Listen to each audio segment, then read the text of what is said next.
अस्सलाम वालेकुम। आज का जो टॉपिक है जी बहुत बहुत ज़्यादा इम्पोर्टेंट टॉपिक है। आप लोगों को इस टॉपिक से आगाह करना बहुत ज़रूरी था और काफ़ी दिन से मैं प्लान कर रहा था इस टॉपिक को जो है ना लाजमी तौर पे आप सब लोगों के नॉलेज में लेके आऊँ।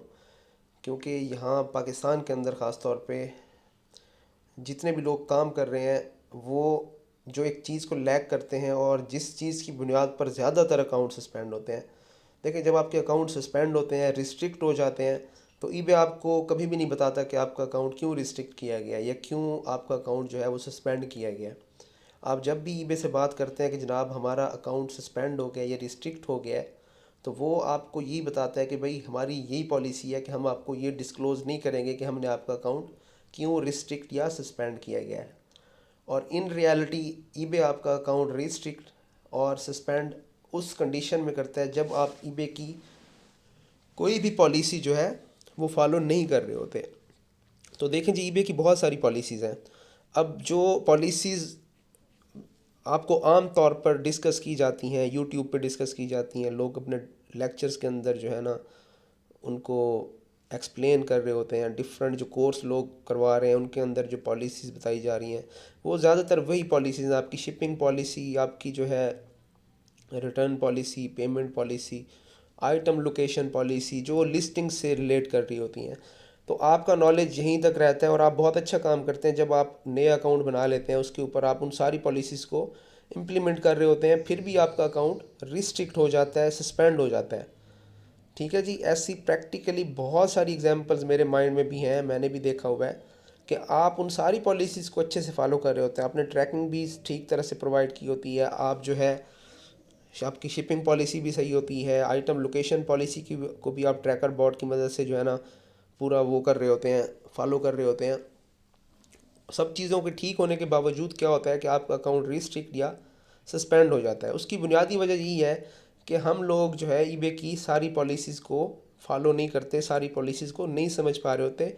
ईबे की बहुत सारी ऐसी पॉलिसीज़ हैं जिनको हम अनजाने में जो है ना वायलेट कर रहे होते हैं और हमारा अकाउंट रिस्ट्रिक्ट या सस्पेंड हो जाता है। इसी तरह जो है ना जो बहुत ज़्यादा इम्पोर्टेंट ईबे की पॉलिसी है जो मैं आप अभी आपसे डिस्कस करना चाह रहा हूँ, वो है जी eBay's product with eligibility requirement policy. जो एलिजिबिलिटी क्राइटेरिया है जी प्रोडक्ट्स का, वो आपको लाजमी तौर पे आपके माइंड में होना चाहिए। जब भी आप न्यू अकाउंट क्रिएट करें, उसके ऊपर वर्किंग स्टार्ट करें, तो आपके माइंड में ये पॉलिसी आपको रोज़ रोशन की तरह क्लियर होनी चाहिए, बिल्कुल नीट एंड क्लीन आपके माइंड में होनी चाहिए, ताकि आप जब नए अकाउंट पे काम करें तो आपको कोई मसला ना आए, रिस्ट्रिक्शन या सस्पेंशन ना हो। अगर आप इस पॉलिसी को फॉलो नहीं करेंगे तो 80% लोग जो हैं वो अनजाने में इस पॉलिसी को वायलेट करते हैं और उन्हें पता भी नहीं चलता, और उनको यही पता चलता है कि वो सारी पॉलिसीज़ को फॉलो कर रहे थे लेकिन अकाउंट फिर भी मैंने सस्पेंड कर दिया। तो ये पॉलिसी आपको बिल्कुल क्लियर होनी चाहिए। तो जी मैं स्टार्ट करता हूँ, ज़्यादा टाइम नहीं लूँगा, आपको थोड़े से टाइम में मैं क्लियर कर दूँगा। होप सो ये आपके माइंड में बैठ गई तो हो सकता है कि आपको भी पता चल जाए कि हमारा अकाउंट क्यों सस्पेंड हुआ था। तो सबसे पहले जी प्रोडक्ट्स देख लें। जो आपके बाइसिकल हेलमेट्स हैं जी, कार सीट्स हैं, क्रिब्स हैं, उसके बाद आपके एनएफटीज़ हैं, सेक्सुअल वेलनेस प्रोडक्ट्स जितनी भी हैं, और कोविड-19 से रिलेटेड जो टेस्ट किट्स हैं और ये सारी चीज़ें, ये प्रोडक्ट्स आप जो है किन कंडीशन में इनको इंक्लूड कर सकते हैं, इनको आप लिस्ट कर सकते हैं, वो कंडीशन जो है वो मैं आपको बता रहा हूँ। इसमें सबसे पहली कंडीशन ये है जी, seller has an established history of active selling for at least 90 days.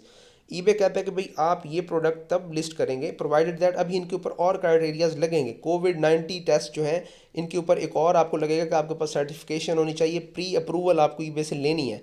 लेकिन सबसे पहला जो टेस्ट इसने पास करना है ना, इसने वो ये करना है कि आपके पास एट लीस्ट 90 डे का ट्रैक रिकॉर्ड होना चाहिए एक्टिव सेलिंग का, आप एक्टिवली 90 डेज से सेल करते आ रहे हैं। और क्या दूसरा है जी, 100 और मोर ट्रांजैक्शन एंड $1000 और more in sales in the last 12 months.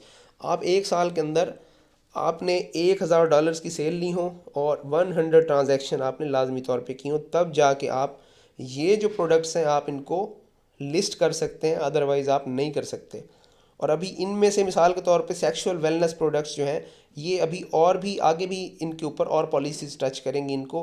वो आपको अगर ये कोविड-19 टेस्ट और सेक्सुअल वेलनेस प्रोडक्ट्स हैं, अगर ये आप लगाना चाह रहे हैं तो आप ये नहीं देखना कि आप सिर्फ जो है ना 90 डेज़ का आपका सेल्स रिकॉर्ड हो, $1000 की आपकी सेल्स हो, सिर्फ ये आपने नहीं देखना। अभी यहाँ से ये टेस्ट पास होगा, फिर आगे जाके इनको आपने क्या करना है, इनकी अप्रूवल लेनी है। अप्रूवल के लिए इनको सेंड करना है। अप्रूवल जब मिलेगी तब आपने इसको लिस्ट करना है। और अप्रूवल मिलने से पहले जो है ना, आपने जो कौन कौन सी रिक्वायरमेंट्स पूरी करनी है वो भी मैं आपको बताता हूँ, वो भी पूरी करनी पड़ेंगी, अदरवाइज़ आप इनको नहीं लगा सकते। उसके बाद NFTs को आप नहीं लगा सकते। अच्छा जी, जो चीज़ें यहाँ पे आमतौर पे हम ड्रॉप शिपिंग में हमारे साथ जो इश्यूज आते हैं, ड्रॉप शिपिंग में बाइसिकल हेलमेट्स या मोटरसाइकिल हेलमेट्स ये आपने नहीं लगाने, ठीक है जी। इसमें चूँकि लाइफ थ्रेट होता है। फॉर एग्जांपल अगर पाकिस्तान में तो आप देखें ना, यहाँ पे रोड्स पे जो है ना 500-500 रुपये का हेलमेट बेच रहे होते हैं, तो उन हेलमेट्स की कोई श्योरिटी नहीं होती कि ये किसी एक्सीडेंट के अंदर किसी लाइफ को सरवाइव कर पाएंगे या नहीं कर पाएंगे। लेकिन यूरोपियन कंट्रीज़ के अंदर ये रूल्स बहुत हार्ड है। वहाँ पे आप कोई भी हेलमेट ऐसा नहीं बेच सकते जो बाद में किसी एक्सीडेंट के अंदर क्लेम हो जाए कि जनाब ये तो बिल्कुल इसने बंदे की जान नहीं बचाई। तो हेलमेट स्पेसिफाइड लोग जो होते हैं वही सेल करते हैं। और अक्सर जो ड्रॉप शिपर मैंने देखे हैं वो नया अकाउंट बनाते हैं और सीधी लिस्टिंग करते हैं जी हेलमेट की। उन्हें लग रहा होता है, वो हंट करते हैं और पता चलता है कि हेलमेट की बहुत अच्छी सेल आ रही है, वो लगा देते हैं। और सारी पॉलिसीज़ को फॉलो करने के बावजूद भी जब हेलमेट की फ़र्स्ट सेल आती है तो अकाउंट सस्पेंड हो जाता है। इसी तरह कार सीट्स हैं जी, इसके ऊपर भी, और क्रिब्स में भी सेफ्टी रिक्वायरमेंट्स होती हैं, पूरी करनी होती हैं, तो क्रिब्स भी आप नहीं लगाएंगे, आप इन प्रोडक्ट्स को अवॉइड करेंगे।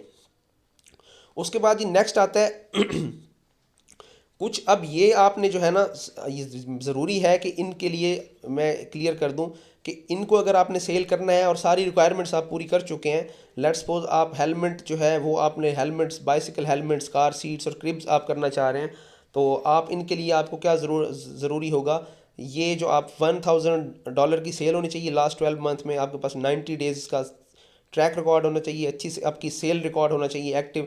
उसके साथ साथ वो है seller maintain A track record of delivering positive buying experience including an account that is above standard. वो कहते हैं जी आपका अकाउंट जो है वो मेंटेन होना चाहिए अबव स्टैंडर्ड या टॉप रेटेड सेलर। आपने अकाउंट स्टैंडर्ड आपका बिलो स्टैंडर्ड नहीं होना चाहिए अगर आप ये चीज़ें सेल करना चाहते हैं। तो आपने मेक श्योर करना है कि 90 डेज़ और जो है आपका टारगेट है $1000 की सेल और 100 ट्रांजैक्शन, ये वैसे ही आपने माइंड में रखना है कि इस लेवल को क्रॉस करने से पहले आपने बहुत एहतियात के साथ चलना है। आपने ईबे के ऊपर फोंक के कदम रखने हैं और कोई भी ऐसी प्रोडक्ट जिस पे आपको लग रहा है कि इसमें कोई रिस्क हो सकता है, आपने वो जो है ईबे के ऊपर नहीं लगानी। तो दूसरा आपने जो है ये रिक्वायरमेंट भी पूरी करनी है कि अबव स्टैंडर्ड ही रहना है, बिलो स्टैंडर्ड पे नहीं जाना। उसके बाद जी थर्ड है seller complies with all applicable laws regulations and eBay policies. वो जी लॉज रेगुलेशंस और ईबे पॉलिसीज़ को भी फॉलो करना है आपने। Seller has registered for eBay managed payment and verified their identity. जो ईबे का मैनेज्ड पेमेंट पॉलिसी है उस पर आपको रजिस्टर्ड होना चाहिए, ठीक है जी, और आप आइडेंटिटी भी आपने वेरीफाई करवा ली हो। उसके बाद हाई रिस्क एक्टिविटीज़ हैं जी, हाई रिस्क एक्टिविटीज़ में आपको नहीं पढ़ना चाहिए और ये ईबे को बिल्कुल भी डाउट नहीं होना चाहिए कि आप लगातार जो है लेट डिलीवरीज कर रहे हैं और जो बायर्स हैं उनकी एक्सपेक्टेशन को मीट नहीं कर रहे। तो उसके बाद ये तो आपकी रिक्वायरमेंट्स पूरी हो गई जी। उसके बाद है कि कुछ ऐसी प्रोडक्ट्स हैं जिनको सेल करने के लिए आप जो है, आपके लिए बहुत ज़्यादा ज़रूरी है कि आपको जो इन रिक्वायरमेंट्स के साथ साथ ज़रूरी है कि आप कुछ प्रोडक्ट ऐसी हैं जिनको सेल करने के लिए एडिशनल रिक्वायरमेंट्स हैं वो आपने पूरी करनी है। अच्छा जी, उसमें जो प्रोडक्ट्स आपकी आती हैं, आप प्रोडक्ट्स देख लें। In addition to the requirements above, seller must be a business seller to sell the following products. अब ये जो 3 टाइप की कैटेगरीज हैं उसके लिए ऊपर वाली रिक्वायरमेंट सारी आपने पूरी करनी है, ठीक है जी। ये वाली जो रिक्वायरमेंट्स हैं, ये सारी रिक्वायरमेंट्स पूरी करने के बाद इन प्रोडक्ट्स के लिए baby formula, medical face mask, over the counter medicine, इनके लिए आपका बिजनेस सेलर होना बहुत ज़रूरी है। इंडिविजुअल अगर आपका अकाउंट है, आपने न्यूली बनाया है और आपने आते ही बेबी फार्मूला लगा दिया, कोई प्रोडक्ट ऐसी लगा ली है जिसमें बेबी फार्मूला है, ठीक है, तो अकाउंट आपका सस्पेंशन के चांसेस बढ़ जाते हैं। और मेडिकल फेस मास्क जो है ये अगर आपने लगा दिए हैं तो भी आपके सस्पेंशन के चांसेस बढ़ जाते हैं। और जो ओवर द काउंटर मेडिसिन है वो आप किसी तौर पे भी जो है ना लगाएं, वो बिल्कुल आप रिस्ट्रिक्ट कर दें, आपने कभी भी नहीं लगानी। तो ये जो ऊपर की दो प्रोडक्ट्स हैं इसके लिए आप ये वाली सारी रिक्वायरमेंट फुलफिल करेंगे, और इनके साथ साथ आपको बिजनेस, आपका जो ईबे का अकाउंट है वो बिजनेस सेलर होना चाहिए। इंडिविजुअल अकाउंट्स के ऊपर ये वाली प्रोडक्ट्स आपने कभी नहीं लगानी, वरना आपके सस्पेंशन के चांसेस बढ़ जाएंगे। और अगर आपका बहुत पुराना अकाउंट है जो सस्पेंड नहीं हो सकता, तो उस पर वीरो स्ट्राइक या इस तरह की जो है पॉलिसी वायलेशन के अगेंस्ट आपके ऊपर रिस्ट्रिक्शंस लग जा सकती हैं, आपकी सेल्स को ईबे स्लो कर देगा। उसके बाद है जी, अब ऊपर की सारी रिक्वायरमेंट्स पूरी करनी है आपने। कुछ प्रोडक्ट्स ऐसी हैं, लेट्स सपोज ये प्रोडक्ट्स जो आपको नज़र आ रही हैं, अल्कोहल है, trading card case breaks, box breaks and pack breaks. CBD है जी, ये ड्रग्स हैं। रिफर्बिश्ड ऑन ईबे प्रोडक्ट्स, ये ईबे की जो है ना पॉलिसी के तहत जो आप प्रोडक्ट्स लगाते हैं, ये इलेक्ट्रॉनिक सिगरेट्स, और ये जो सारी आपको प्रोडक्ट्स नज़र आ रही हैं, ये इनके लिए आप ऊपर का सारा क्राइटेरिया भी फुलफिल करेंगे। प्लस आपने क्या करना है, the product listing below may require additional pre approval requirements include. इनके लिए जो है जी अब आपको जो है प्रॉपर डॉक्यूमेंटेशन शो करनी पड़ेगी ईबे को। ईबे से आप जो है ना प्रॉपर अप्रूवल लेंगे, आपको जो रेगुलेटरी रिक्वायरमेंट्स है आपकी किसी भी कंट्री की, वो आप ईबे को प्रेजेंट करेंगे। उसके बाद जो है ना आप बाकायदा तौर पे शो करेंगे, प्रूफ देंगे कि आप लोकली, लेट्स सपोज यूके के अंदर आपका बिजनेस है, ईबे का अकाउंट आपका यूके के अंदर है, तो आप प्रूफ देंगे कि आप रजिस्टर्ड हैं, आपका बिजनेस रजिस्टर्ड है जो इन प्रोडक्ट्स के साथ डील करता है, और वो यूके के अंदर ही रजिस्टर्ड है। और शिपिंग का भी आप प्रूफ देंगे, ठीक है जी, कि शिपिंग का कोई एग्रीमेंट दिखाएंगे कि हम ये प्रोडक्ट शिप करते हैं। और एज वेरिफिकेशन का जो प्रोसेस है वो भी सारा आप करवाएंगे, किन कंडीशन में प्रोडक्ट्स आपकी, ये वाली जो प्रोडक्ट्स हैं इनके केस के अंदर। तो मेक श्योर कि आपने ये बातें बिल्कुल माइंड में रखनी है।